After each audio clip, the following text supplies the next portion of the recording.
What's up guys, my name is Nick and welcome to my channel. In this video we're going to look at Theta or Theta depending on which side of the pond you're from. Before we begin though, it's important that you understand the concept of extrinsic value. I've already created a video covering both intrinsic and extrinsic value, and if these concepts aren't clear to you, you should watch that video first, okay? I've included a link somewhere up here. Okay, enjoy the video. Please, if you enjoy the content, smash the like button and subscribe to the channel. It helps me out a ton. Cheers guys. Theta is a measure of the rate of decline in the value of an option due to the passage of time. It can be referred to as the option's time decay as well. If everything is held constant, that is the price of the option doesn't move and levels of implied volatility are held constant, then the option loses value as time moves closer to the maturity of the option. It's because of this expiration date and its finite lifespan that an option is a wasting asset, and all else being equal, any option's price will inevitably decline as time passes. If we take a look at this chart, we can see that the options decay at different rates depending on their moneyness. Theta is higher for options that are at the money. This is where an option's extrinsic value is at its highest. Ultimately, when an option expires, it no longer has any extrinsic or time value, and so out of the money options will be worthless at expiration. It's important to note the rate at which at the money options decay is not linear. As the time to expiration declines, so the rate at which the options decay accelerates.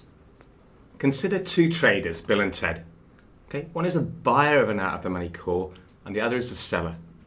The passage of time negatively impacts the long option holder.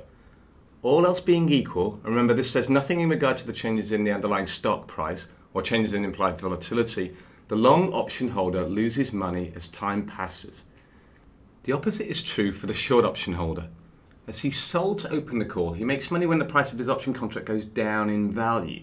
He has a positive theta, and the passage of time helps rather than hinders his position. So if we just jump into the Tastyworks platform here, you can see I've highlighted the SPY August 28th option change. SPY is the ETF, of course, for the S&P 500. Let's take a look at the 326 call. So as of yesterday's close, SPY was at 325.01. So we're looking at an option that's basically at the money. If we look at the bottom panel there, we can see that the delta is just over 50. Look just to the right of that value though, and we can see the current theta on this option. So as a buyer, we should expect to lose approximately $11 per day as the purchaser of the option. And as a seller, we should expect to make approximately $11 a day. Note that because this option is at the money, that rate of decay will accelerate as the option approaches expiration. As you can see right now, we've still got 38 days to go, but that will accelerate as we come into the last week or two of expiration.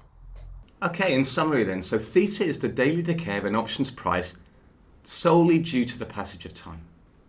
Okay, theta is positive for option sellers, but negative for option buyers. At the money options have the highest theta. Theta accelerates for at the money options as the expiration date approaches. Thanks for watching guys. If you have any questions or feedback, please drop them in the comments section below. I answer them all personally myself.